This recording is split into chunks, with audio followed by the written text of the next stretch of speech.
नमस्कार दोस्तों, इंफ्राडोज के एक नए एपिसोड में आपका स्वागत है। तो चलिए शुरू करते हैं। पहली खबर की शुरुआत करते हैं इंडिया भूटान बायलैटरल रिलेशन से, जहां पर दोस्तों अडानी पावर भूटान के अंदर एक नया हाइड्रो पावर प्लांट बनाने जा रहा है और इसको लेकर अडानी पावर ने भूटानीज company Drew green power corporation limited के साथ में टाई अप अनाउंस कर दिया है। दोस्तों बेसिकली ये hydro power plant Wangchu area में बनकर तैयार होगा भूटान के, जिसकी कैपेसिटी अराउंड 570 मेगावाट की होगी। 6,000 करोड़ रुपीज़ की यहाँ पर इन्वेस्टमेंट होगी और वैसे तो इसको मेनली भूटान के लिए तैयार किया जा रहा है, लेकिन जितनी भी एक्सेस एनर्जी यहाँ पर बचेगी वो भारत में वापस सप्लाई कर दी जाएगी, जो भूटान के लिए एक्सपोर्ट होगा।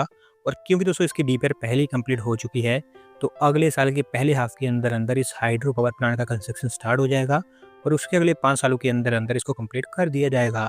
अगली दोस्तों अपडेट नोएडा मेट्रो को लेकर है, जहाँ पर दोस्तों Noida metro rail corporation limited Noida metro के एक्सटेंशन को लेकर प्रपोजल पब्लिक इन्वेस्टमेंट बोर्ड के पास सबमिट करने वाला है और उनको पूरी उम्मीद है कि अगले कुछ ही हफ्तों के अंदर अंदर इसके लिए उनको अप्रूवल मिल जाएगी। दोस्तों बेसिकली यहाँ पर नोएडा मेट्रो की एक्वा लाइन को सेक्टर 61 से नॉलेज पार्क 5 तक एक्सटेंड किया जाएगा। अराउंड 17.4 किलोमीटर की इसकी लेंथ होगी विद 11 मेट्रो स्टेशन और 2 फेज में इसको इम्प्लीमेंट करने की बात की गई है। पहले फेज में सेक्टर 51 से सेक्टर 2 तक, जबकि दूसरे फेज में सेक्टर 2 से सेक्टर 5 तक। सेक्टर 61 यहाँ पर एक इंटरचेंज का काम करेगा। कुल मिलाकर 2,991 करोड़ रुपये का यहाँ पर खर्च आएगा इस मेट्रो लाइन को बनाने के लिए। और क्योंकि नोएडा मेट्रो रेल कॉर्पोरेशन को उम्मीद है कि अगले कुछ ही हफ्तों के अंदर अंदर अप्रूवल मिल जाएगी, तो उनका कहना है कि 3-4 महीने के अंदर अंदर वो कंस्ट्रक्शन स्टार्ट कर देंगे और ओवरऑल अगले 3-3.5 साल के अंदर अंदर आपको एक नई मेट्रो लाइन बनती हुई दिखाई देगी। अगली दोस्तों अपडेट कर्नाटका से है, जहाँ पर दोस्तों कर्नाटक सरकार के द्वारा मैसूरू सिटी के लिए 393 करोड़ रुपीज़ का एक रोड प्रोग्राम अप्रूव कर दिया गया है। और इसके अंतर्गत होगा है कि मैसूरू के अंदर 12 मेजर रोड्स को कॉन्क्रीट रोड्स में कन्वर्ट किया जाएगा। दोस्तों बेसिकली यहाँ पर जितने भी रोड्स शॉर्टलिस्ट किए गए हैं वो सारे के सारे मैसूरू सिटी कॉर्पोरेशन की लिमिट्स में ही आते हैं। फिलहाल ये सभी के सभी असफाल्ट रोड्स हैं जिनकी कंडीशन काफ़ी ज़्यादा ख़राब हो चुकी है, क्योंकि आप जानते हैं कि हमारे देश के अंदर रोड्स के ऊपर फ्रीक्वेंट डिगिंग का काम चलता ही रहता है। अभी जो रोड्स यहाँ पर शॉर्टलिस्ट किए गए हैं उसमें GLB road, KRS road, Irwin road, Mahadevapura, इस तरह के एरियाज आइडेंटिफाई किए गए हैं। कॉन्क्रीट रोड्स में तो इनको कन्वर्ट किया ही जाएगा। 700 इन रोड्स पर footpath, medians, underground drainage lines और यूटिलिटी वर्क्स के लिए बफर जोन्स भी क्रिएट किए जाएंगे, जो अराउंड 200 मीटर में फैले होंगे।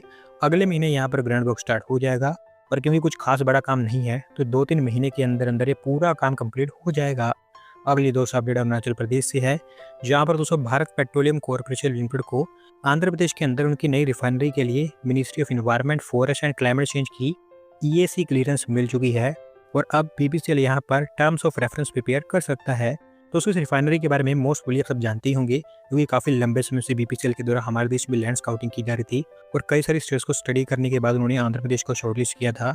अभी डिसाइड ये हुआ है कि नेल्लोर डिस्ट्रिक्ट के चेवुरू विलेज में बनकर तैयार होगी और 9 मिलियन टन पर एनम की इसकी कैपेसिटी होगी। और क्योंकि कोस्टल एरिया में बनकर तैयार होनी थी तो इसी के चलते हमारी ministry environment, forest and climate change की अप्रूवल चाहिए थी, जहां पर उनकी एक्सपर्ट अप्रेजल कमेटी के द्वारा ये पाया गया है कि बीपीसीएल का जो कंप्लायंस है वो सेटिस्फैक्ट्री है और इसी के चलते बीपीसीएल यहाँ पर टर्म्स ऑफ रेफरेंस यानी कि टीओआर प्रिपेयर कर सकता है। कुल मिलाकर 2109.62 हेक्टेयर्स के एरिया यहाँ पर चाहिए होगा इस रिफाइनरी को बनाने के लिए और 1.03 लाख करोड़ रुपीज़ की बड़ी इन्वेस्टमेंट यहाँ पर होगी। एक बार जब कॉन्ट्रैक्ट यहाँ पर दे दिए जाते हैं तो उसके अगले 42 मंथ्स के अंदर अंदर आपको ये रिफाइनरी ओपन होती हुई दिखाई देगी। अगली दोस्तों अपडेट मुंबई सबर्बन रेल को लेकर है, जहाँ पर दोस्तों नए रेल्स को खरीदने के लिए मुंबई रेल विकास कॉर्पोरेशन के द्वारा एक बड़ा टेंडर फ्लोट कर दिया गया है और यहाँ पर ऐसा बताया गया है कि मुंबई सबर्बन के लिए 2,856 नए कोचेस को खरीदा जाएगा। तो दोस्तों बेसिकली ये एक काफ़ी बड़ा अपग्रेड होगा मुंबई सबर्बन रेल के लिए, क्योंकि ऐसा पहली बार होगा कि मुंबई सबर्बन रेल के लिए 18 कोच वाले ट्रेन सेट्स भी खरीदे जाएंगे। अभी तक मुंबई के अंदर जितने भी ट्रेन सेट्स ऑपरेट होते हैं उसमें से ज़्यादातर ट्रेन सेट्स 12 कोच वाले हैं। कुछ सिलेक्टेड रूट्स पर 15 कोच वाले भी ट्रेन चलते हैं, कुछ 15 से 20 ट्रेन सेट्स चलाए जाते हैं, लेकिन अभी तक 18 कोच वाला कोई भी ट्रेन सेट यहाँ पर ऑपरेट नहीं होता है। लेकिन इस टेंडर के अंतर्गत 12 और 15 कोच के साथ साथ ये 3 कोच वाला भी ट्रेन सेट्स यहाँ पर खरीदे जाएंगे। वंदे मेट्रो इनको दोस्तों नाम दिया जा रहा है, जहाँ पर ऐसा बताया गया है कि सारे के सारे एसी कोचेस होंगे, जिनमें automatic doors, cushion seating, mobile charging points और बेहतर एक्सेलरेशन जैसी कई सारी मल्टीपल एडवांस फैसिलिटीज़ होंगी। 21,000 करोड़ रुपये यहाँ पर खर्च किए जाएंगे कुल मिलाकर और इन सभी कोचेस को मिलाकर टोटल 238 के आसपास नए ट्रेन सेट्स आपको मुंबई के अंदर आते हुए दिखाई देंगे।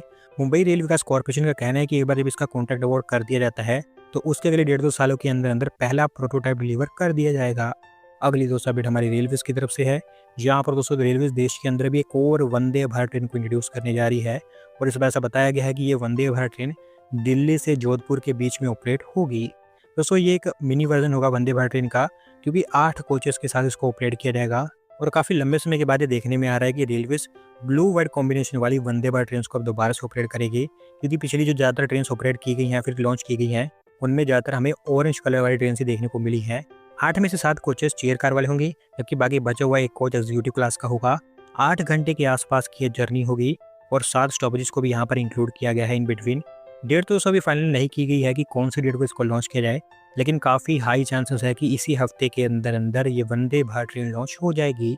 आज की दोस्तों आखिरी अपडेट बिहार से है, जहाँ पर दोस्तों बिहार के अंदर पटना मेट्रो ओपनिंग के एक और स्टेप क्लोज पहुंच चुकी है, क्योंकि पटना मेट्रो को लेकर अभी पहला fitness trial run successfully complete कर लिया गया है।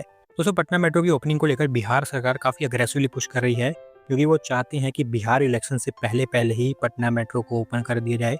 बात करूँ ट्रायल के बारे में, तो लाइन 2 पर ट्रायल कंडक्ट किया गया था पटना डिपो से भूतनाथ मेट्रो स्टेशन के बीच, जो अराउंड 4.5 किलोमीटर के आसपास की स्ट्रेच थी। और 3 मेट्रो स्टेशन भी यहाँ पर बनाए गए थे, ISPT, 0 माइल और भूतनाथ एरिया में। और अभी यहाँ पर जो फिटनेस ट्रायल कंडक्ट किया गया है उसके अंतर्गत रोलिंग स्टॉक की फिटनेस, ओवरहेड इलेक्ट्रिफिकेशन सिस्टम और ट्रैक फिटनेस को असेस किया गया था। सब चीज़ें यहाँ पर सही पाई गई हैं। मोस्टली आपको इसी महीने के अंदर अंदर पटना मेट्रो ओपन होती हुई दिखाई देगी। दोस्तों आज की वीडियो में बस इतना ही।